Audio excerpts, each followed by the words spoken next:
Parent child communication అనేది చాలా important. హ్మ్. సో ఈరోజు పేరెంట్కి చైల్డ్కి కమ్యూనికేషన్ మిస్ అవుతాం. సో పిల్లవాడు ఏదైతే ఉన్నాడో ఏ సమస్యకు అలవాటు పడుతున్నాడు ఫస్ట్ అది పేరెంట్గా మనం అర్థం చేసుకోవాలి. ఎప్పుడు కూడా పేరెంట్ అనేవాడు ఇలా ఉండాలి, పిల్లవాడు ఇలా తీసుకోగలిగాడు. సో అట్లా మనం వాళ్ళ యొక్క దృష్టి ఏంటిది, వాళ్ళ సమస్య ఏంటిది అనేది ఫస్ట్ అర్థం చేసుకొని పిల్లవాళ్ళతో మాట్లాడడం. సో పిల్లాడితో మాట్లాడితే అక్కడ ప్రాబ్లం ఏంటి అనేది తెలుసుకోగలం. ఇండియా వైడ్గా కానీ వరల్డ్ వైడ్గా కానీ ఈ స్టాటిస్టిక్స్ అన్నీ కూడా అవే చెప్తాయి. ఈ రోజు స్క్రీన్ టైం యూసేజ్ అనేది చాలా పెరిగిపోయింది. మనం లాస్ట్ వీడియోలో మాట్లాడుతున్నట్టు అంటే నో మొబైల్. సో అది 47% మనకు ఇంపాక్ట్ చూపిస్తుంది. అంటే 47% of people are addicted to no mobile addiction. ఈరోజు స్పర్శ అనేది చాలా దూరం అయిపోతుంది. అందుకోసం మనకు యాక్చువల్గా పిల్లలు మొబైల్ చూస్తున్నారు అంటే అక్కడ ఆనందం వస్తుంది కాబట్టి చూస్తున్నారు. అంటే అక్కడ కొన్ని అంటే డోపమైన్ అంటుంటాం, మనకు హ్యాపీ హార్మోన్ డోపమైన్ అంటుంటాం. మెంటల్ హెల్త్ అనేది ఇట్స్ అన్ డిజాస్టర్. సో అది ఫస్ట్ మనకు చిన్న దశ లోపలనే పిల్లలు స్క్రీన్ పైన పడిన తర్వాత ఈరోజు మీరు ఒక్కసారి గూగుల్ స్కాలర్కి వెళ్ళి క్వశ్చన్స్ అడగండి. మీకు మెంటల్ హెల్త్ పైన చాలా రీసెర్చ్ పేపర్స్ రాశారు. సో చదువు ర్యాంకర్స్ వర్సెస్ ఎబిలిటీస్ అని అనుకుంటే ఈరోజు ఎన్నో విద్యా సంస్థలు కావచ్చు, ఇది మనకు మోడలింగ్ చేస్తుంది. సింపుల్గా ర్యాంకులు చదివిన వాడే గొప్పవాడు, నాలెడ్జ్ అంటే ఇంటెలిజెన్స్ని మనకు కొలమను. కానీ ఎప్పుడు కూడా ఇంటెలిజెన్స్కి కొలమనం అనేది మనకు ఒక స్టేజ్ వరకు ఉంటుంది. Hello everyone, welcome to the channel. ఈ రోజు మనం ఈ పోడ్కాస్ట్ లో చైల్డ్ సైకాలజీ ఉంటుంది, అలాగే పేరెంట్ గైడెన్సీ, ఇంకా ఎన్నో రకాల ఆన్సర్స్, ఎన్నో రకాల సమాధానాలు ఈ పోడ్కాస్ట్ మీకు దొరుకుతాయి. కాబట్టి చివరి వరకు ఈ వీడియో చూడండి. ఈ వీడియో చూసి మీకు నచ్చినట్లయితే లైక్ అండ్ షేర్ చేయండి. సో ఒకవేళ ప్రాబ్లం ఉంటే దానికి ఖచ్చితంగా సొల్యూషన్ ఉంటుంది. ఒకవేళ సొల్యూషన్ లేదనుకోండి, అక్కడ ప్రాబ్లం లేనట్టు. సో ఖచ్చితంగా దీనికి సొల్యూషన్ ఉంది. అది సైకాలజీ లోపల ఎట్లా అనుకుంటామంటే మనం పేరెంట్ చైల్డ్ కమ్యూనికేషన్ అనేది చాలా ఇంపార్టెంట్. సో ఈ రోజు పేరెంట్కి చైల్డ్కి కమ్యూనికేషన్ మిస్ అవుతాం. ఈ రోజుల్లో మిస్ అయ్యేది అదే. అందుకే పిల్లలు కూడా తల్లిదండ్రులు అసలు వినట్లేదు. సో పిల్లవాడు ఏదైతే ఉన్నాడో ఏ సమస్యకు అలవాటు పడుతున్నాడు ఫస్ట్ అది పేరెంట్గా మనం అర్థం చేసుకోవాలి. ఎప్పుడు కూడా పేరెంట్ అనేవాడు ఇలా ఉండాలి, పిల్లవాడు ఇలా తీసుకోగలిగాడు. సో అట్లా మనం వాళ్ళ యొక్క దృష్టి ఏంటిది, వాళ్ళ సమస్య ఏంటిది అనేది ఫస్ట్ అర్థం చేసుకొని పిల్లవాళ్ళతో మాట్లాడాలి. సో పిల్లాడితో మాట్లాడితే అక్కడ ప్రాబ్లం ఏంటి అనేది తెలుసుకోగలిగారు. సో ఇక్కడ బాడీ ఇమేజింగ్ కావచ్చు, లేదంటే ఇంకా రకరకాల రీజన్స్ చెప్తూ ఉంటారు. సో నన్ను ఇక్కడ కొట్టాడు ఈరోజు స్కూల్లో. సో దాని పగ గేమ్ పైన చూపిస్తుంటారు. దాదాపు మన పిల్లలు ఫ్రీ ఫైర్ కానీ షూటింగ్ పైన కావచ్చు, ఇదంతా కూడా అగ్రెసివ్ బిహేవియర్. ఈరోజు మీరు చూడండి పుష్ప 2 లాంటి మూవీస్ కానీ, అంటే ఇలాంటి crime related action thrilling, so ఇట్లాంటి మూవీస్కి ఎక్కువగా ఇంట్రెస్ట్ చూపిస్తున్నారు, అడిక్ట్ అయిపోయారు. ఎందుకు అంటే అగ్రెషన్ కావాలి, ఆ కోపాన్ని తీర్చుకోవాలి. సో ఇదేదైతే ఉందో మనకు కబడ్డీయో లేదంటే దాగుడు మూతలను ఇంకా డిఫరెంట్ యాక్టివిటీస్ లోపల మనం రేస్ ఆడుతుంటాం చిన్నప్పుడు. ఇట్లాంటి యాక్టివిటీస్ లోపల మనం ఆ కాళ్ళు కదపడము, కాళ్ళు కింది కొట్టడము, ఇట్లా అతని యొక్క యాంగ్జైటీ, ఈ అగ్రెషన్ అనేది తగ్గుతుంటాయి. కానీ ఈ రోజు మొబైల్ లోపల షూటింగ్ అనేది అగ్రెషన్ గా మారిపోయింది. షూట్ చేస్తే I'm feel happy, that is happy hormone, అదొక మెడిసిన్ అయిపోయింది. సో ఇట్లాంటి ఏదైతే ఉందో పేరెంట్గా అర్థం చేసుకోగలిగారు. సో అట్లా అర్థం చేసుకున్నప్పుడు ఒక పేరెంట్కి చైల్డ్ కమ్యూనికేషన్ అనేది ఇంపార్టెంట్. మనం ఇంతకుముందు వీడియో లోపల పిల్లలకు అవసరమైనది ఏంటిది, పిల్లవాడు ఎవరైతే ఉన్నారో ఒక బైసికిల్ తొక్కేటప్పుడు వెళ్ళేటప్పుడు ఆ పాప అంటుంది, నాకు బైసికిల్ నాకు వచ్చేసిందన్న, విడిచిపెట్టు అంది. విడిచిపెట్టిన తర్వాత ఆ పాపకు కాలుకి దెబ్బ తాకింది. నాన్న అప్పుడే విడిచిపెట్టావా, ఎందుకు పట్టుకోలేదు నన్ను అంటుంది. అంటే 2 మాటలు పిల్లలే మాట్లాడుతుంటారు. ఎక్కడ పట్టుకోవాలి, ఎక్కడ విడవాలి అనేది ఒక పేరెంట్గా తెలియాలి. సో దాన్ని మనం పేరెంట్ చైల్డ్ కమ్యూనికేషన్ అంటుంటాం. సో ఇట్లా మనం పేరెంట్ చైల్డ్ కమ్యూనికేషన్ డెవలప్ చేసుకోవాలి. దీనికి కావాల్సినటువంటి పద్ధతులు నేర్చుకోగలిగాం. పేరెంట్ కూడా ఎడ్యుకేషన్ అవసరం. ఈరోజు ఎవరైతే ఉన్నారో మనం టీవీ కొనేటప్పుడు ఆ మాన్యువల్ ఇస్తుంది, దాన్ని బట్టి మనం ఆపరేట్ చేస్తున్నాం. కానీ పేరెంట్స్కి పిల్లల్ని కనడం, పిల్లల యొక్క బాధ్యత, వాళ్ళ యొక్క బరువు, వాళ్ళ యొక్క సమస్యలు అన్నింటినీ తీర్చగలిగేటటువంటి శక్తి మన లోపల ఉందా, అప్పుడు ప్లాన్ చేసుకోవాలి. సో అట్లా ప్లాన్ చేసుకొని ముందరికెళ్ళి, లేదంటే ఈ రోజు డిజిటల్ వెల్‌బీయింగ్ కావచ్చు, డిజిటల్ లిటరసీ పెరిగిపోయింది. బుక్స్ వచ్చేసాయి. ఎఫెక్టివ్ పేరెంటింగ్ అనేసి. ఇట్లా పేరెంట్స్ ఎవరైతే ఉన్నారో వాళ్ళు నేర్చుకోగలిగితే ఇంకా సులభం అవుతుంది. మనం ఇప్పటివరకు అయితే పిల్లల సైకాలజీ తెలుసుకోలేము. అప్పటి వరకు మనం పిల్లల్ని పెంచే పద్ధతి తెలుసుకోలేదు. తెలుసుకున్న తర్వాతే మనం పిల్లల్ని ఒక పద్ధతిగా పెంచగలుగుతాం. అబ్సల్యూట్‌లీ అండి. ఈ రోజు కానీ ప్రాబ్లమ్స్ చాలా ఎక్కువైపోతున్నాయి. ఈ రోజు డివోర్స్ అనేసి ఇట్లా రకరకాలుగా అంటే అత్తమామల్ని దూరం పెట్టడం కావచ్చు. ఇట్లాంటియి చాలా జరుగుతుంది. అట్లా గ్రాండ్ పేరెంట్స్ యొక్క ఇంటరాక్షన్ లేదు. అండ్ ఫాదర్ మనకు ఈ తెలంగాణ రీజియన్ లోపల చూస్తే దుబాయ్ అనేటటువంటిది ఏదైతే ఉందో ఎక్కువగా వెళ్తుంటారు. అంటే ఫాదర్ యొక్క ఇంటరాక్షన్ అనేది ఉండదు. అంటే రెస్పాన్సిబిలిటీస్ తెలియట్లేదు. అమ్మ ఏదైతే ఉన్నదో ఎమోషనల్ ఎప్పుడు కూడా, ఫాదర్ ఎప్పుడు కూడా లాజికల్. ఫాదర్ ఏడవడం మనం చూడము. అంటే ప్రతిదాన్ని లాజికల్గా చేస్తుంటారు. కానీ ఇప్పుడు ఒకవేళ దుబాయ్ వెళ్ళినటువంటి హస్బెండ్ ఎవరైతే ఉన్నారో వాళ్ళ పాప లాజికల్గా స్టెప్ తీసుకోవడానికి చాలా పాసిబిలిటీస్ తక్కువగా ఉంటాయి. ఎమోషనల్గా ఎక్కువ డెవలప్ అవుతుంది. సో ఇది ఏదైతే ఉందో ఇప్పుడు ప్రాబ్లం కాదు. దాని తర్వాత మేము ముందు ఎదుర్కొనేటటువంటి ప్రధాన సమస్య. సో అట్లా ఇద్దరి యొక్క బాధ్యత ఎక్కువగా ఉంటుంది. సో అట్లా డెవలప్ అయినప్పుడు పిల్లలు ఈజీగా సునాశంగా వాళ్ళు అనుకునేటటువంటి కార్యసాధన ఏదైతుందో ఈజీగా చేరుకోగలుగుతుంటారు. సో ఎప్పుడు కూడా రెండు ఖచ్చితంగా 2 చక్రాలు ఉంటే ఏదైతే ఉందో బండి ముందరికి వెళ్తున్నట్టుగా పేరెంట్స్ ఇద్దరు కలిసి ముందుకెళ్తే పిల్లల యొక్క అనుకున్నటువంటి దిశ ఈజీగా రీచ్ అవుతూ ఉంటారు. సో అంటే అవైలబిలిటీ లేదు మనకు. ఒకవేళ పేరెంట్ అవైలబిలిటీ లేదు. సో ఒకవేళ తల్లి లేదనుకోండి, తండ్రియే 2 బాధ్యతలు తీసుకోగలిగారు. తల్లి బాధ్యత తీసుకోవాలి, తండ్రి బాధ్యత తీసుకోగలిగారు. ఒకవేళ తండ్రి లేడనుకోండి, తండ్రి బాధ్యత తీసుకోవాలి, తల్లి బాధ్యత తీసుకోవాలి. 2గా చూపించగలిగారు. సో మీ యొక్క రోల్ మీ పైన బాధ్యత ఎక్కువగా ఉందనేటటువంటిది విషయాన్ని ఫస్ట్ మీరు గమనించుకోవాలి. అంటే ఇక్కడ మళ్ళీ చాలా సార్లు ఒకవేళ తల్లి లేదనుకోండి, తండ్రి ఎవరైతే ఉన్నారో వీళ్ళకి అమ్మ లేదు ఈ నెగిటివ్ థాట్స్ వైపు తీసుకెళ్ళదు. సో అంటే మనం ఏదైతే ఉందో ఎప్పుడైతే మనం థాట్ ఎట్లా ఇస్తామో దాని యొక్క ఇంప్లిమెంటేషన్ యాక్షన్ కూడా అట్లనే ఉంటుంది. ఒక సింపుల్ ఎగ్జాంపుల్ తీసుకుందామండి. ఒక చెట్టు దగ్గరికి వెళ్ళారు. ఒక చెట్టు అక్కడ ఉంది. ఒక వెకేషన్కి ఇద్దరు వెళ్ళారనుకుందాము. ఇక వాళ్ళ పేరెంట్స్ వెళ్ళారు. ఒక పాప ఒక బాబాయ్ ఇద్దరు కూడా చెట్టు ఎక్కారు. ఎక్కిన తర్వాత వాళ్ళ మదర్ ఎవరైతే ఉన్నారో ఆ బాబుకి చెప్పింది, చాలా గాలి పెడుతుంది నాన్న, పడిపోతావు జాగ్రత్త. దాని తర్వాత వాళ్ళ హస్బెండ్ ఉంటారో హస్బెండ్ వాళ్ళ పాపకి చెప్పారు, గాలి వేస్తుందమ్మా, గట్టిగా పట్టుకో అని చెప్పి. సో ఈమె చెప్పినటువంటి మాటకు ఆ బాబు ఎవరైతే ఉన్నారో కింద పడి, ఈ పాప మాత్రం స్ట్రాంగ్ అక్కడ నిలబడింది. అంటే మనం ఇచ్చేటటువంటి కాషన్, మనం ఇచ్చేటటువంటి ఆలోచనలు, మనం ఇచ్చేటటువంటి మాడ్యులేషన్ కావచ్చు, మనం ఇచ్చేటటువంటి టర్మినాలజీ కావచ్చు, పిల్లల పైన చాలా ఎఫెక్ట్ చూపిస్తుంది. పడిపోతావు జాగ్రత్త అంటే వాళ్ళ మైండ్ లోపల ఆల్రెడీ పడిపోతున్నావు నువ్వు, అది ఇన్బిల్ట్ అయిపోయింది. సో ఇక్కడ ఈ తండ్రి ఏం చెప్పాడు, గట్టిగా పట్టుకో అని చెప్పాడు. సో ఇద్దరికి సినారియోస్ ఒకటే, కానీ దాన్ని వేరు. ఇక్కడ తల్లిదండ్రులు దీన్ని ఫస్ట్ ఆలోచించాలి దీనిపైన. సో మనం చెప్పేటటువంటి పద్ధతిని కొంచెం చేంజ్ చేసుకుందాం. సో ఆ చేంజ్ చేసుకునేది ఏదైతుందో చాలా సింపుల్గా నేర్చుకుందాం. మీరు నేర్చుకోండి, మీ పిల్లలకి అది నేర్పించండి.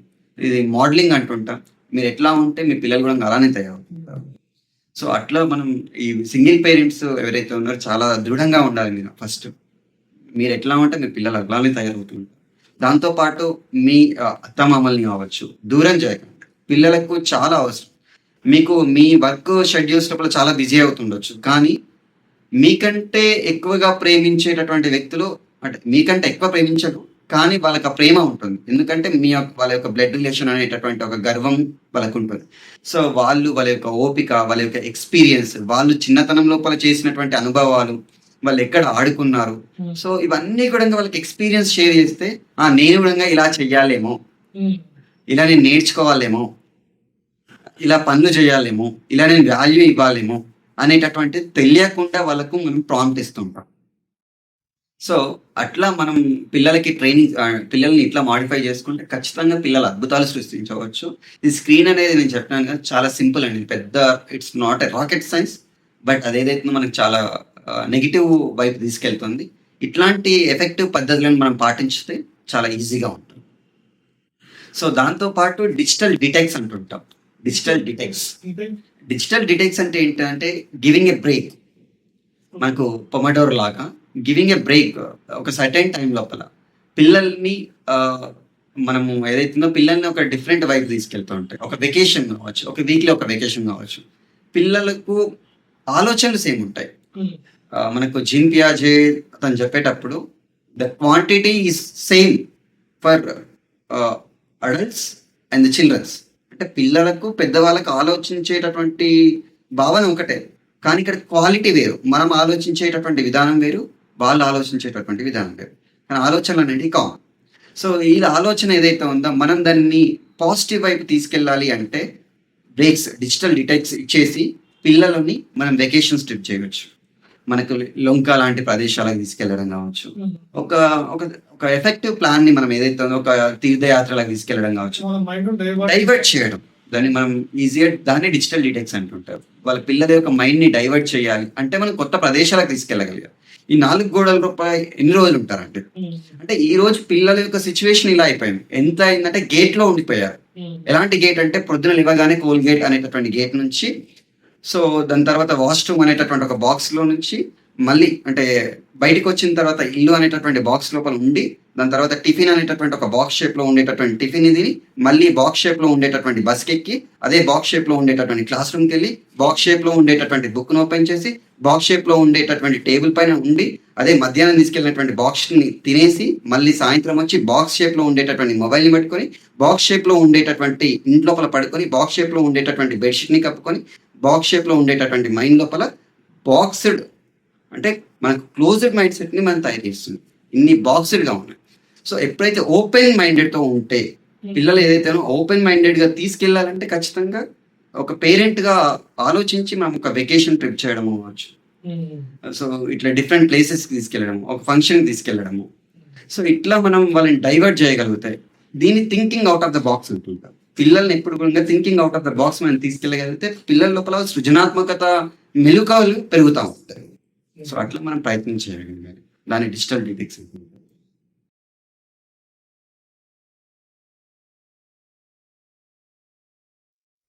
ఈ రోజుల్లో పిల్లలు మొబైల్ అడిక్ట్ వల్ల ఎంతో ఒత్తిడికి లోనవుతున్నారు.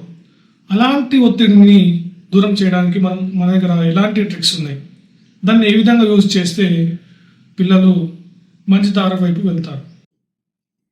Yes, right brother. మీరు అడిగినటువంటి క్వశ్చన్ ఇది మన ఏరియాకు పరిమితం కాకుండా కంప్లీట్ గా ఇండియా వైడ్ గా కానీ వరల్డ్ వైడ్ గా కానీ ఈ స్టాటిస్టిక్స్ అన్ని కూడా అవే చెప్తుంది. ఈ రోజు స్క్రీన్ టైం యూసేజ్ అనేది చాలా పెరిగిపోయింది.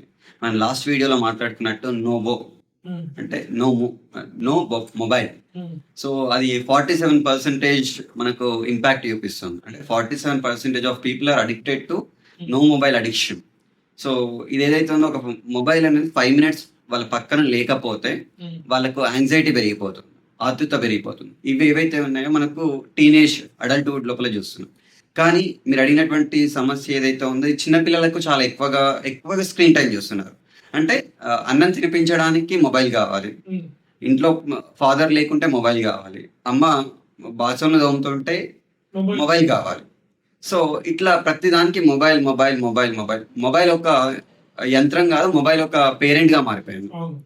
సో పేరెంట్ అనేది ఏదైతే ఉందో మనం ఫస్ట్ పేరెంట్స్ గురించి మాట్లాడుకుంటే అంటే రెంట్ పే చేస్తూ ఉంటున్నారు వీళ్ళు. అంటే పేరెంట్. సో రెంట్ అంటే పుట్టినందుకు వాళ్ళని కన్నందుకు రెంట్ పే చేయడానికి మాత్రమే మేము ఉన్నాము అని అనుకుంటున్నారు. కానీ దీనికంటూ మనం ఒక అంటే పేరెంట్స్ అనేది ఏదైతే ఉందో ఒక మంచి స్ట్రాంగ్ బాండ్, ఇది ఒక మంచి స్ట్రాంగ్ రిలేషన్షిప్ అనే విషయాన్ని ఫస్ట్ పేరెంట్స్ అర్థం చేసుకోవాలి. సో ఒక మనం టీవీ కొనేటప్పుడు దానికంటే ఒక మాన్యువల్ ఇస్తున్నారు. సో దాన్ని ఎట్లా ఆపరేట్ చేయాలనేసి. ఒక రిఫ్రిజిరేటర్ కొనేటప్పుడు దానికి ఒక మాన్యువల్ ఇస్తున్నారు, దాన్ని ఎలా ఆపరేట్ చేయాలని. సో ప్రతి దానికి ఒక మాన్యువల్ అనేది ఉంది, ఎలా వాడుకోవాలి అనేసి. అదే మరి పిల్లల్ని కనేటప్పుడు మనకంటూ ఒక మాన్యువల్ ఏమైనా ఉందా? పేరెంట్స్ గా మనకేమైనా మాన్యువల్ ఉందా? అంటే ప్రీ ప్లాన్ ఏమైనా చేసుకున్నామా? పిల్లల్ని ఇలా పెంచాలి, ఇలా వాళ్ళను గొప్ప గొప్ప స్థాయి లోపల వాళ్ళని ఉంచాలి అని అనుకునేటటువంటి దిశగా పేరెంట్స్ వెళ్తున్నారా? ఈ రోజు అందుకు ఒక వ్యక్తి అంటుంటాడు, already doctor APJ Abdul Kalam గారు కానీ, స్వామి డాక్టర్ ఏపీజే అబ్దుల్ కలాం గారు కానీ, స్వామి వివేకానంద కానీ, ఛత్రపతి శివాజీ కానీ, ఇలాంటి గొప్ప గొప్ప పిల్లలను గొప్ప గొప్ప వ్యక్తులను మనం ఆదర్శంగా తీసుకుంటాం. మా పిల్లలు కూడా అలానే ఉండాలి అని అనుకుంటుంటాం. కానీ మీకు తెలియని విషయం ఏంటంటే ఆల్రెడీ పిల్లలు పుట్టారండి, కానీ వాళ్ళకు సరైనటువంటి పేరెంట్స్ ఇంకా పుట్టలేదు. సో పేరెంటింగ్ లోపల మనం ఫెయిల్ అవుతున్నాం. ఆ విషయాన్ని మనం తెలుసుకొని, సో ఒక్కొక్క దశగా ఒక్కొక్క స్టెప్స్గా మనం వాళ్ళని ఎట్లా తీర్చిదిద్దవచ్చు, అట్లా స్టెప్స్ లోపల ఫస్ట్ ఈ మొబైల్ కొంచెం, అంటే మొబైల్ ఏదైతే ఉందో అది ఒక పదునైనటువంటి కత్తి. దాన్ని మనం కూరగాయలు కట్ చేయడానికి వాడచ్చు, ఒక మనిషిని చంపడానికి కూడా వాడచ్చు. సో ఇట్లా మనం దేనికి యూజ్ చేస్తున్నాం అనే విషయం పేరెంట్స్ తెలుసుకోవాలి. ఈరోజు ఈ మొబైల్ వాడడం ద్వారా cognitive ability, cognitive functions, social interaction and మరియు ఇట్లా ఎమోషనల్ రెగ్యులేషన్స్ అంటుంటాం. ఇవి సైకాలజీ లోపల వాడేటటువంటి పదాలు. దాన్ని నేను క్లుప్తంగా మీకు అర్థమయ్యేటటువంటి భాషలో, మనకు మైండ్ లోపల జరిగేటటువంటి న్యూరో ట్రాన్స్మిటర్స్ కానీ, దాని యొక్క యాక్సిన్స్ కానీ, సో ఇవి ఏవైతే ఉన్నాయో ప్రాపర్గా జరగవు. సోషల్ ఇంటరాక్షన్, ఒక వ్యక్తితో ఇంకొక వ్యక్తి ఎలా మాట్లాడాలి, ఎక్కడ మాట్లాడాలి, ఎందుకు మాట్లాడాలి, ఎలాంటి పరిస్థితి లోపల మనం ఎలాంటి ఎమోషన్స్ని చూపించగలగాలి, సోషల్ ఇంటరాక్షన్ తెలియట్లేదు. అలానే ఎమోషనల్ ఇంటరాక్షన్, ఇప్పుడు ఒక బాధ, కరుణ, జాలి, దయ, కోపం, ఇవేవైతే ఉన్నాయో మనకు పిల్లల లోపల చూడడం జరుగుతలేదు ఈ కాలం లోపల. ఎంత కూడా అంటే ఇవన్నీ ప్రభావాలు అనేవి మనం చూస్తున్నాం సోషల్ మీడియా ద్వారా. జస్ట్ మనం సోషల్ మీడియా ద్వారా చూస్తున్నాం. కాకపోతే ఎవరైతే పేరెంట్స్ ఉన్నారో వాళ్ళు ఆ సోషల్ మీడియా అనే ఒక ట్రాప్ లో పడిపోయి పిల్లలు కూడా అదే ట్రాప్ లో వేస్తున్నారు. ఈ ఫ్యూచర్ కూడా అదే ట్రాప్ లో వెళ్ళిపోయి వాళ్ళకి ఇలాంటి గోల్ ఉండాలి, ఇలాంటి టార్గెట్స్ ఉండాలి, వాళ్ళ జీవిత లక్ష్యం ఏంటి అనేది మొత్తం ఆ ట్రాప్ లోపల మునిగిపోయి చివరికి ఒక నాశనం వైపు వెళ్తున్నారు. ఎస్, మీరు చెప్పింది అబ్సల్యూట్లీ కరెక్ట్ అండి. యథా రాజా తదా ప్రజ అన్నట్లుగా ఎలా అయితే పేరెంట్స్ ఎలా అయితే ఆలోచిస్తారో, పేరెంట్స్ ఎలా అయితే ఉంటారో, అదే విధంగా పిల్లలు అలా మారడానికి ఆస్కారాలు ఎక్కువ ఉంటాయి. మనకు తెలుసు జూతైగా నాయ్ తగ్గేదిలే అనేటటువంటి ఒక డైలాగ్, ఒక క్లిప్ ఎంతమందిని ఇప్పుడు ఉండేటటువంటి యువత అంతా కూడా తగ్గేదిలే అనేటటువంటి భావనకి వెళ్ళిపోయారు. సో దీన్ని మనం మోడలింగ్ అంటుంటాం. సో ఈ రోజు అల్లు అర్జున్ వేసుకున్నటువంటి టీ షర్ట్ మనం కోరుకుంటుంది. ఇలా ఒక్కొక్కరి ఇదంతా కూడా మోడలింగ్ అంటుంటారు. సేమ్ ఇదే మోడలింగ్ మన పేరెంట్స్ ఎలా ఉంటే పిల్లలు కూడా అదే మోడలింగ్ లోపల ఉండేటటువంటి అవకాశాలు ఉంటాయి. మీరు చూడండి, ప్రతి ఇంటి లోపల ఒక పేరెంట్స్ ఎవరైతే ఉన్నారో చిరాగ్గా, కోపంగా ఉంటే వాళ్ళ పిల్లల పైన కూడా అలాంటి మెంటల్ ఎబిలిటీ తయారయ్యేటటువంటి ఛాన్స్ ఎక్కువగా ఉంటుంది. సేమ్ స్క్రీన్ టైం లోపల చూసుకుంటే ఫాదర్ ఎప్పుడు కూడా టైం దొరికినప్పుడు స్క్రీన్ని చూస్తూ ఉంటే ఈ వాడడం తప్పు కాదు అనేటటువంటి విషయం పిల్లలు వాళ్ళు అలా అర్థం చేసుకునేటటువంటి ఆవశ్యకత, అటువైపు అడుగులు వేస్తూ ఉండేటటువంటి అవకాశం కనిపిస్తుంది మనకి. ఇంకో విషయం ఏంటంటే ఈ రోజుల్లో ఫ్యామిలీలో తండ్రి కానీ తల్లి కానీ ఇద్దరు జాబర్స్ ఉంటారు. ఇద్దరు జాబర్స్ కాబట్టి ఇద్దరు ఇంటికి వెళ్ళొస్తారు. అతని పట్ల పాప కూడా స్కూల్కి వెళ్తారు.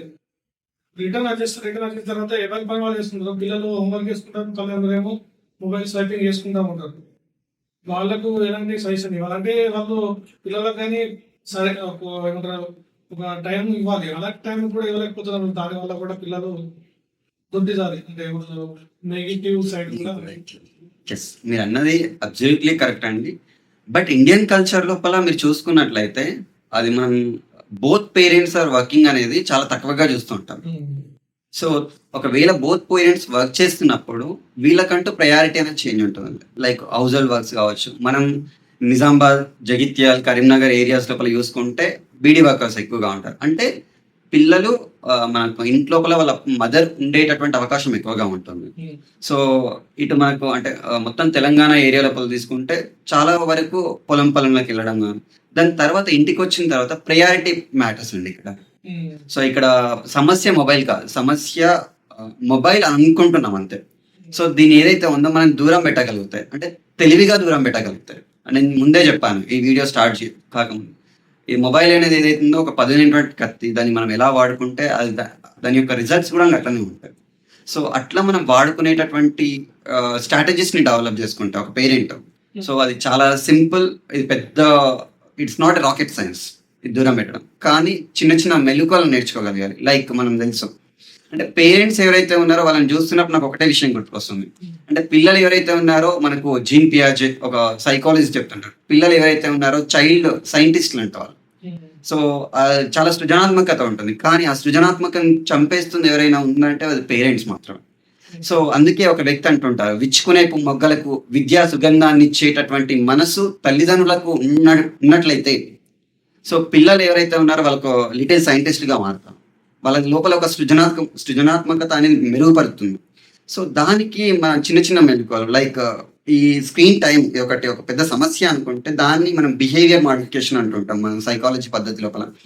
అంటే స్కూల్ నుంచి వచ్చిన తర్వాత ఆఫ్టర్ యువర్ స్కూల్ వర్క్స్ ఆ వర్క్షీట్స్ కావచ్చు ఇవి అయిపోయిన తర్వాతనే మాత్రమే నీకు స్క్రీన్కి నేను పర్మిషన్ ఇస్తాను. అంటే వాళ్ళకు చిన్న చిన్నగా ఎప్పుడు కూడా మనం ఒకేసారి మందు తాగేటటువంటి వ్యక్తిని మనం ఇమీడియట్ గా మానేయమంటే తన యొక్క బ్రెయిన్ ఏదైతే ఉందో ఆల్రెడీ దానికి బానిస అయిపోయింది. దాన్ని మనం ఇమీడియట్ గా దాన్ని రిలాక్సేషన్ అనేది పొందలేకపోతుంది.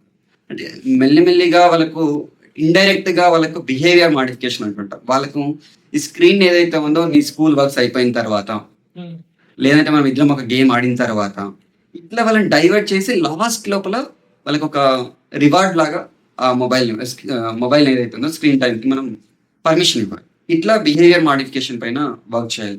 దాంతో పాటుగా ఆల్టర్నేటివ్ యాక్టివిటీస్ అంటుంటాం. అంటే దీనికి ఆల్టర్నేటివ్ యాక్టివిటీస్ ఏముంటాయి మామూలుగా అంటే సో ఆటలు ఆడుకోవడం కావచ్చు. అంటే చిన్నప్పుడు మనం ఏనుగు అనేటటువంటి ఆట ఏదైతే ఉందో మన తల్లిదండ్రులు మనకు కామన్గా ఆడిపించినటువంటి ఆట. ఈరోజు ఎంతమంది పేరెంట్స్ ఏనుగు అనేటటువంటి ఆటను ఆడిపిస్తున్నారు అంటే ఇక్కడ ప్రయారిటీ అనేది మిస్ అవుతుంది. మీ పిల్లలు ఎవరైతే ఉన్నారో వాళ్ళు చాలా నేను ముందే చెప్పాను వాళ్ళు ఒక సైంటిస్ట్. వీళ్ళకు మనం ఒక తెలివిగా మనం ముందరికి వెళ్ళకపోతే ఖచ్చితంగా మనం ప్రమాదం లోపల చిక్కుకోవాల్సినటువంటి అవసరం ఉంది. ఇలా ఆటలు అలానే బుక్స్ కథల రూపం లోపల వాళ్ళకి ఎమోషనల్ ఎట్లా ఉంటుంది సో ఇట్లా మనం వాళ్ళకి మెలకువలను నేర్పితే మ్యూజిక్ థెరపీ కావచ్చు, సౌండ్స్ని డిఫరెంట్గా ఒకసారి బీట్స్ని వినిపించడం, ఒకసారి మ్యూజిక్ని వినిపించడం, దాని తర్వాత ఒకసారి లిరిక్స్ని వినిపించడం, దాంట్లో వాళ్ళకి ఏమర్థమైందని అడగడం, ఇట్లాంటి ఏవైతే ఉన్నాయో వాళ్ళను స్క్రీన్ నుంచి కొంచెం దూరం తీసుకెళ్లేటటువంటి మార్గాలు అట్లా మనం స్క్రీన్ దూరం చేసేటటువంటి టెక్నిక్స్.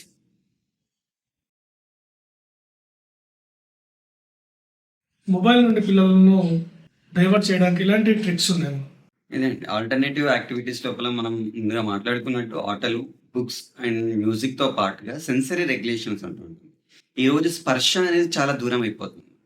అందుకోసము మనకు యాక్చువల్గా పిల్లలు మొబైల్ చూస్తున్నారు అంటే అక్కడ ఆనందం వస్తుంది కాబట్టి చూస్తుంది. అంటే అక్కడ కొన్ని అంటే డొపమైన్ అంటుంటాం, మనకు హ్యాపీ హార్మోన్ డొపమైన్ అంటుంటాం.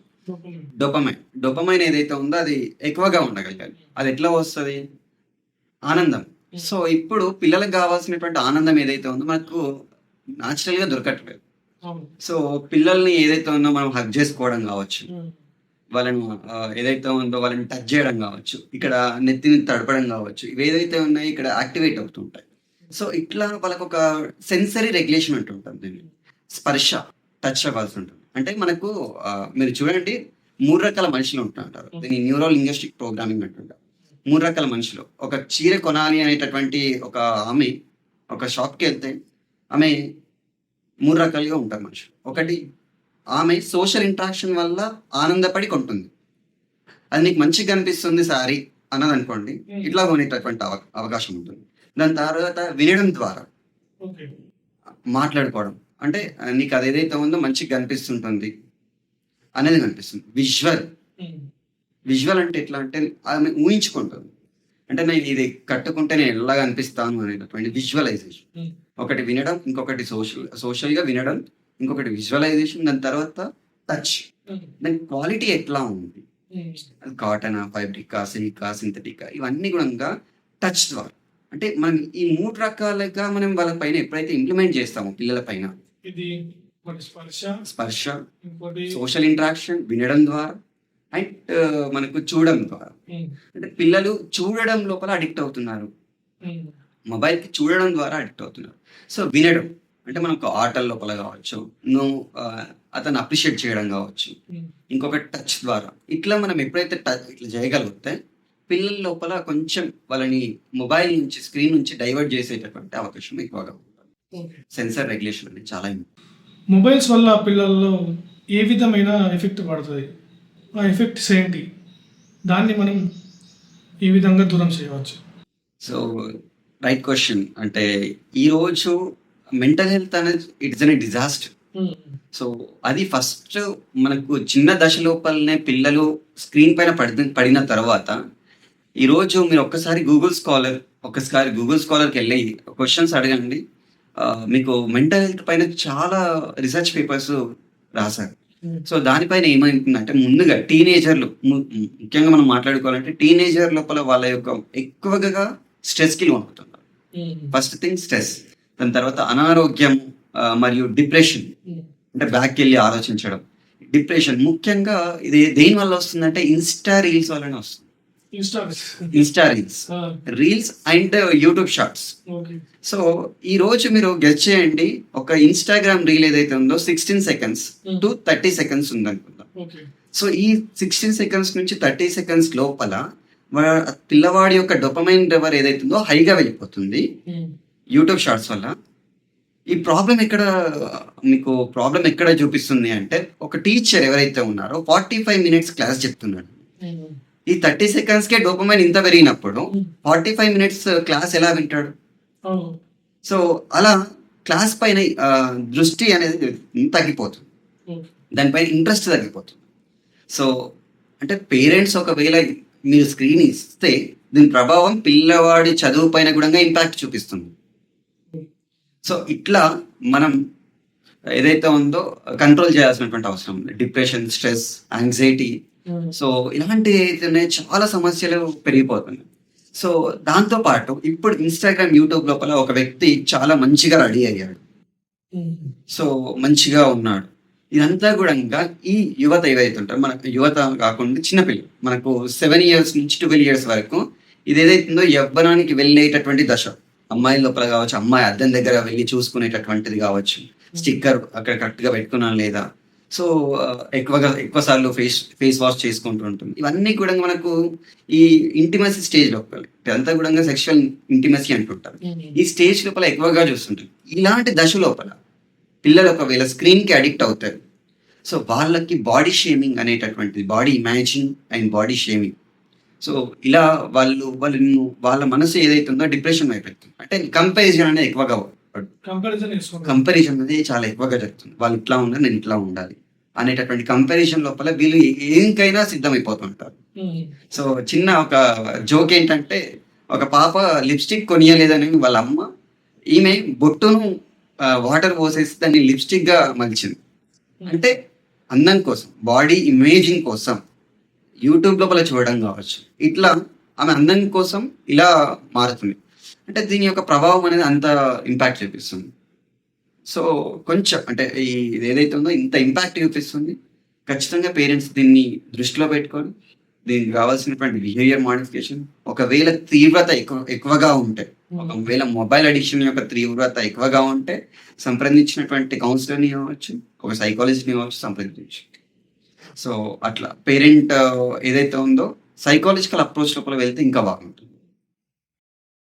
సో చదువు, ర్యాంకర్స్ వర్సెస్ ఎబిలిటీస్ అని అనుకుంటే, ఈరోజు ఎన్నో విద్యా సంస్థలు కావచ్చు, ఇది మనకు మోడలింగ్ చేస్తున్నారు.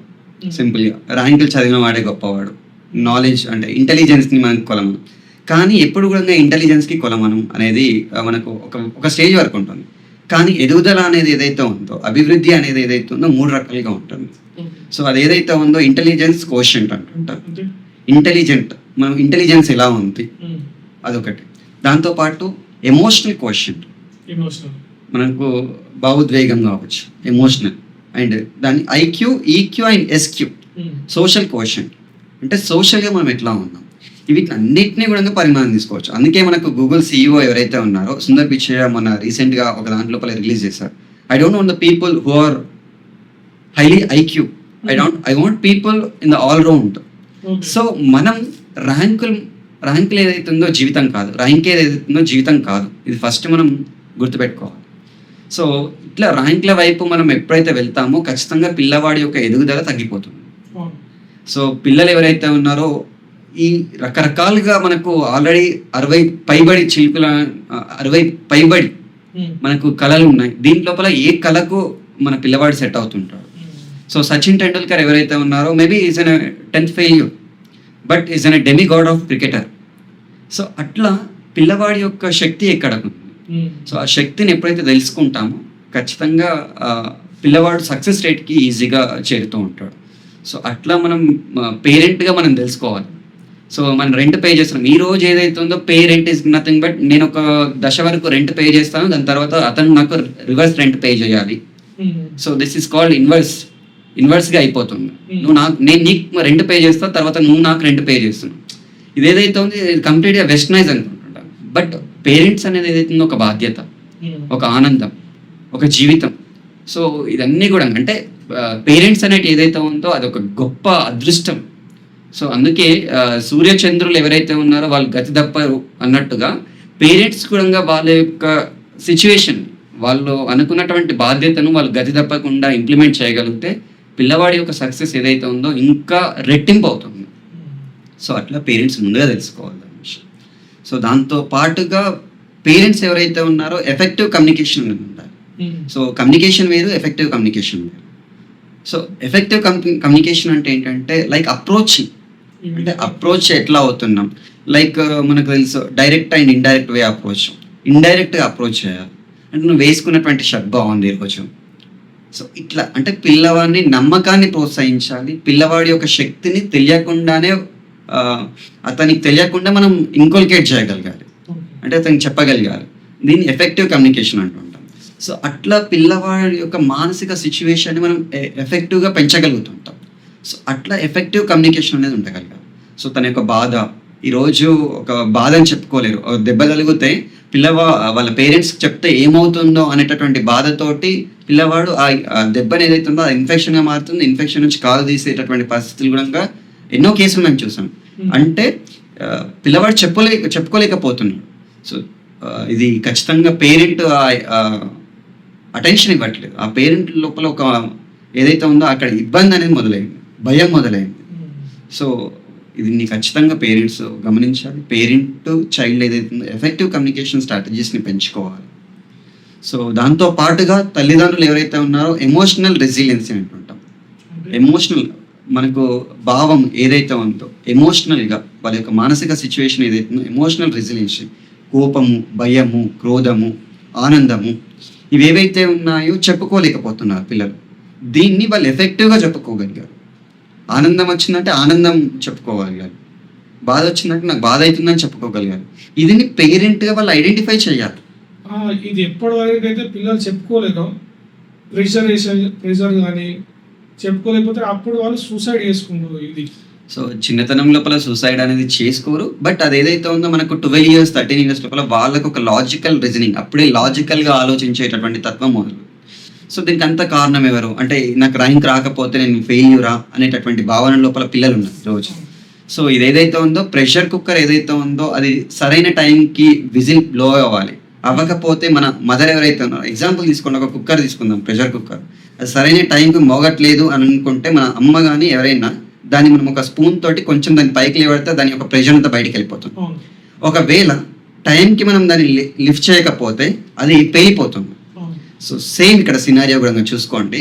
పిల్లలకు ఎప్పుడు ఎమోషనల్ బ్యాలెన్స్ అవసరమో అప్పుడు సపోర్ట్ ఇవ్వగలగాలి పేరెంట్స్.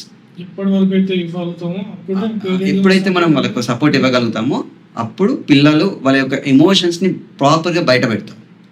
ఒకవేళ మనం పెట్టకపోతే ఇక్కడ ఏదైతే ఉందో ఈ ప్రెషర్ కుక్కర్ పేలిపోయినట్టుగా ఈ సూసైడ్ అటెంప్ట్స్ కావచ్చు, ఇంట్లో నుంచి పారిపోవడం కావచ్చు, సో ఇట్లా రకరకాల అడిక్షన్కి అలవాటు అయిపోతున్నారు ఈరోజు. సో ఇట్లా వాళ్ళ యొక్క బయటపడడానికి ఇలాంటి మార్గాలు ఎంచుకుంటూ ఉంటాం. సో పేరెంట్స్గా మనం తెలుసుకోవాలి ఇక్కడ ఎమోషనల్ రెగ్యులేషన్ అనేది అవసరం. దాంతోపాటు రెసిలియన్సీ అంటుంటాం, అంటే ఆత్మవిశ్వాసము, స్థైర్యము పెంచడం ఎట్లా అనేది ఏదైతే ఉందో ప్రతి సందర్భం లోపల అవకాశం దొరికినటువంటి సందర్భం లోపల ఆత్మస్థైర్యాన్ని పెంచుకునేటటువంటి ఆవశ్యకత, ఆత్మస్థైర్యానికి సంబంధించినటువంటి మోటివేషన్ కావచ్చు, ఇది వాళ్ళకి తెలియకుండానే వాళ్ళకి ఇవ్వాలి. ఏం కాదు నాన్న నీతో అవుతుంది అనేటటువంటి పాజిటివ్ వర్డ్స్ ఇవ్వగలిగారు. సో ఇట్లా పాజిటివ్ వర్డ్స్ ఇచ్చినప్పుడు ఖచ్చితంగా సాధ్యమవుతుంది. అంటే ఈరోజు పెయిన్ అనేది చాలా కామన్. అంటే పెయిన్ నుంచి మనం గెయిన్ నేర్చుకోవాలి అనేది పిల్లలకు నేర్పించాలి. అందుకే మనకు ఒక భద్రాచలం లాంటి మూవీస్ లోపల సిరివెన్నెల సీతారామ శాస్త్రి గారు చెప్పారు, నొప్పి లేని నిమిషమేది జననమైన జీవితాన అడుగడుగున నీరసించి నిలిచిపోద నిమిషమైన నీది కాదు బ్రతుకు అంటే నిత్య ఘర్షణ. దేహముంది ప్రాణముంది నెత్తురుంది సత్తు ఉంది ఇంతకన్నా స్థైర్యముండున ఆశ నీకు అస్త్రమవును శ్వాస నీకు శస్త్రమవును నిరంతర సాధన నీకు ఉండగా ఎప్పుడూ ఒప్పుకోవద్దు రావటం అనేది. సో ఇట్లా మనకు ఎప్పుడు కూడా సందర్భం దొరికినటువంటి టైం లోపల మనం రెసిలియన్సీ ఆత్మవిశ్వాసం పెంచుకోవాలి, పడ్డా సరే నిలబడగలగాలి. పెయిన్ నుంచి మనం గెయిన్, ఇక్కడ పెయిన్ PAINకి GAINకి సేమ్ అంటే, కానీ అక్కడ P పెడితే అది నొప్పి అయిపోయింది, G అంటే అక్కడ ఎదుగుదల స్టార్ట్ అయిపోయింది. అంటే పేరెంట్గా మనం తెలియాలి ఎక్కడ ఏమి ఇవ్వాలి అనేది. అంటే ఈరోజు మనకు పిల్లంగొయ్యి అంటుంటాం, బాంబు స్టిక్ ఏదైతే ఉందో అది కృష్ణుడి దగ్గర ఉండడానికి రీజన్ ఏంటంటే ఒక వీడియో లోపల ఉంటుంది, అదంతా గొప్పగా వర్క్ చేసిందా అంటే అది ఏదైతే ఉందో ఆ పిల్లంగొయ్యి ఏదైతే ఉందో అది తూట్లుగా పడుచుకుంది, అందుకోసమే అది అట్లా అయింది కాబట్టి ఈ రోజు కృష్ణుడి దగ్గర ఉంది. అంటే నువ్వు కూడా ఎన్ని సమస్యలు వచ్చినా సరే దాన్ని ఎదుర్కొని అందంగా నువ్వు ఎట్లయితే బయటపడతావో అప్పుడు నీకు ఒక స్థాయి ఉంటుంది అనేది తెలియకుండా పేరెంట్స్ పిల్లలకి నేర్పించాలి. సో విలువలు నేర్పించాల్సిందే అండి. ఇప్పుడు ఏవైతే ఉందో ఖచ్చితంగా విలువలు నేర్పిస్తే ఒక మంచి సమాజాన్ని మనం తయారు చేసుకుంటాం. లేదు అనుకుంటే మనం ఈరోజు ఇంతకుముందు వీడియోలో చెప్పినట్టు డ్రీమ్స్కి డ్రింక్స్కి డ్రమ్స్కి డ్రగ్స్కి డేట్స్కి డిన్నర్స్కి బానిస అయిపోతుంది ఈరోజు యువత. దీని నుంచి మనం బయటపడాలంటే ఖచ్చితంగా విలువలు నేర్పించాల్సింది. విలువలు లేకుంటే, మోరల్ వాల్యూస్ లేకుంటే, నైతిక విలువలు లేకుంటే ఖచ్చితంగా మనం ఈ నెక్స్ట్ 10 years నుంచి 20 years లోపల ఒక మెంటల్ ఈ మానసిక డిజాస్టర్స్ని చూస్తుంటాం. ఖచ్చితంగా ఇది సాధ్యమవుతుంది, ఇది పాసిబుల్ అవుతుంది. దీనికి అంత కారణం కర్త క్రియ కర్మ ఎవరైనా ఉన్నారు అంటే అది ఖచ్చితంగా పేరెంట్స్, టీచర్స్. ఈ టీచర్స్ వాళ్ళ యొక్క బాధ్యత కూడా కదా. ఈరోజు పిల్లవాడు మాట్లాడట్లేదు, హోంవర్క్ చేయట్లేదు, బయటకు వచ్చి మాట్లాడట్లేదు అంటే సోషల్లీ ఇంబ్యాలెన్స్గా ఉన్నాడు ఆ బాబు. అంటే హైలీ టాలెంటెడ్ ఉంటారు పిల్లలు మళ్ళీ. సో వీళ్ళని ఏదైతే ఉందో వాళ్ళకి తెలియకుండా వాళ్ళని ఆడిపించగలగాలి, ఆ నలుగురిలోకి తీసుకురాగలిగాలి. సో వాళ్ళను ఎట్లా ఓపెన్ అప్ చేయాలి, దీన్నే ర్యాపో బిల్డింగ్ అంటుంటారు. అది టీచర్స్ తెలియాలి ముఖ్యంగా. ర్యాపో బిల్డింగ్ ఏ విధంగా పిల్లవాడు మనకు మోల్డ్ అవుతాడు అనేది. సో ఇట్లా ర్యాపో బిల్డింగ్ టెక్నిక్స్ ఎప్పుడైతే టీచర్స్ నేర్చుకుంటారో, ఇక్కడ పేరెంట్స్ అంత ఎడ్యుకేటెడ్ కాదనుకుందాం, కానీ ఇక్కడ టీచర్ నువ్వు చేయాల్సినటువంటి పని ఏదైతే ఉందో, పిల్లలకు మనము ఈ సబ్జెక్ట్ నాలెడ్జ్ ఎవరైనా ఇస్తారండి, కానీ పిల్లల యొక్క హ్యాపీనెస్ కోసం, పిల్లల యొక్క ఎదుగుదల కోసం మీరేం చేస్తున్నారు? సో టీచర్ అనేటటువంటి వాళ్ళు ఎవరైతే ఉన్నారో వాళ్ళు ఎఫెక్టివ్ స్ట్రాటజీస్ని మనం ముందర పెట్టుకుంటే, అందుకే నేను చాలాసార్లు ఫ్యాకల్టీ డెవలప్మెంట్ ట్రైనింగ్స్ లోపల క్లాస్ రూమ్ మేనేజ్మెంట్ అంటే ఏంటి, అసలు ఎఫెక్టివ్ టీచింగ్ స్టైల్స్ అంటే ఏంటి, సో పిల్లల యొక్క దశలు ఏంటి, ఆ దశ లోపల వాళ్ళ యొక్క సిచ్యువేషన్స్ ఏంటి, ఇవన్నిటి గురించి మాట్లాడుతూ ఉంటాను. ఈరోజు విద్యా సంస్థలు ఏవైతే ఉన్నాయో మనకు, అంటే ఇవి ఏవైతే ఉన్నాయో ఫ్యాకల్టీని చూపించి పిల్లల అడ్మిషన్స్ కోసం వెళ్ళేటటువంటి సంస్థల కంటే ఈరోజు ఫెసిలిటీస్ని చూపించి అడ్మిషన్స్ కోసం వెళ్ళేటటువంటి సంస్థలు పెరిగిపోయాయి. సో అట్లా మనం ఎప్పుడైతే ఒక టీచర్ తన యొక్క బాధ్యతను ప్రాపర్గా యూటిలైజ్ చేసుకోగలుగుతాయి, ఈజీగా స్టూడెంట్ యొక్క డెవలప్మెంట్ అనేది ఈజీగా జరుగుతుంది. మనకు ఎన్ని థియరీస్ చూడండి, ఎరిక్ ఎరిక్సన్ కావచ్చు, జీన్ పియాజే కావచ్చు. ఈ ఎరిక్ ఎరిక్సన్ ఎవరైతే ఉన్నారో సోషల్ ఇంట్రాక్షన్ గురించి చెప్తూ ఉంటాడు, తనను తాను ఎట్లా డెవలప్ చేసుకోవాలి అనేది ఏదైతే ఉందో ఎరిక్ ఎరిక్సన్ చెప్తూ ఉంటాడు. జీన్ పియాజే ఏం చెప్తూ ఉంటాడు అంటే, మామూలుగా పిల్లవాడు ఎవరైతే ఒక చైల్డ్ సైంటిస్ట్, సో తన యొక్క ఏదైతే ఉందో కాగ్నేటివ్ డెవలప్మెంట్ ఏదైతే ఉందో త్రూ ఎక్స్పీరియన్సెస్ అతను నేర్చుకుంటూ ఉంటాడు. ఇట్లా చాలా థియరీస్ మనకు చెప్తూ ఉంటాయి. సో వీటినన్నీ టీచర్స్ తెలుసుకోగలరు, ఎందుకంటే వీళ్ళకి స్పెషల్ బిఎడ్స్ ఉంటాయి, డిఎడ్స్, బ్యాచులర్ ఆఫ్ ఎడ్యుకేషన్స్ దీంట్లో కూడా ఉంటుంటాయి. సో ఇది ఏదైతే ఉందో ఎప్పుడు కూడా కరికులం బేస్డ్ వెళ్తూ ఉంటే పిల్లవాడు నష్టపోతుంటాడు. ర్యాంక్స్ వస్తుండొచ్చు, కానీ అతని జీవితం లోపల ఏదో ఒక మిస్ అవుతుంటాడు. అంటే ఇవి ఎందుకు నొక్కి చెప్తున్నాను అంటే, బికాస్ ఆఫ్ ఈరోజు team leaders, managers, so deputy managers, CEOs కావాలి అంటే లీడర్షిప్ స్కిల్స్ కావాలండి, నాయకత్వ లక్షణాలు కావాలి. సో ఆ లక్షణాలు, లీడర్షిప్ ఎబిలిటీ ఎప్పుడు వస్తుంది? సోషల్ ఇంట్రాక్షన్ ద్వారా వస్తుంది. కానీ ఇక్కడ సోషల్ ఇంట్రాక్షన్ జరగట్లేదు కదా, మొబైల్ అడిక్షన్ వల్ల. అంటే ఎక్కడ స్టార్ట్ అయింది, ఎక్కడ ఎండ్ అయింది చూడండి. అంటే రూట్ ఒకటి ఫ్రూట్ ఒకటి అంటుంటారు. ఒకవేళ రూట్ ప్రాపర్గా లేదనుకోండి, ఫ్రూట్ బాగుండదు. సో మనం రూట్ని సెట్ చేస్తే ఫ్రూట్ బాగుంటుంది. సో ఇది పేరెంట్స్, టీచర్స్ ఇద్దరు తెలుసుకోవాల్సినటువంటి విషయం. సో రూట్ అనాలిసిస్ చేస్తే ఫ్రూట్ అనాలిసిస్ బాగుంటుంది. సో మనం పిల్లవాడిని అక్కడ బాగా చూసుకోవాలంటే ఇక్కడ కింద రూట్ ఏం పెట్టాం, రూట్కి ఇచ్చేటటువంటి పోషకాలు ఏంటి, ఇవి ప్రాపర్గా ఉంటే అక్కడ ఫ్రూట్ అంతా బాగా వస్తుంది. సో మన రూట్ పైన వర్క్ చేద్దాం.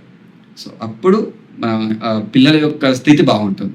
దాంతోపాటు పేరెంట్స్ కానీ టీచర్స్ కానీ మైండ్ఫుల్ రిలాక్సేషన్స్, దీర్ఘ శ్వాస పైన ఫోకస్ చేయడం, ఇట్లాంటిది ఏదైతే బ్రీతింగ్ టెక్నిక్స్ పైన ఉంటే వాళ్ళకి ఆక్సిజన్ లెవెల్స్ వాళ్ళ బ్రెయిన్కి ప్రాపర్గా వెళ్తుంటాయి. అప్పుడు ప్రాపర్ బ్రీతింగ్ జరిగినప్పుడు మైండ్ యాక్టివేషన్ అనేది చాలా బాగా జరుగుతుంటుంది. అంటే గైడెడ్ ప్రాబ్లమ్స్, ఒకవేళ నీకు ఆ ప్రాబ్లం వచ్చింది అనుకుందాం, ఆ ప్రాబ్లమ్ నువ్వే దాన్ని ఎట్లా డీల్ చేస్తూ ఉంటావు. సో అట్లా ప్రాబ్లమ్ని మనం ఐడెంటిఫై చేసి ఇంత ఎఫెక్టివ్ టిప్స్ని మనం ముందరికి తీసుకెళ్తే అప్పుడు పిల్లల యొక్క మానసిక సిచ్యువేషన్ అంత బాగుంటుంది. సో ఒక్కసారి మేము మొబైల్కి అడిక్ట్ అవుతే ఇన్ని ప్రాబ్లమ్స్ ఉంటాయని వాళ్ళకి క్లియర్గా చెప్పడానికి చేసినటువంటి ప్రయత్నం.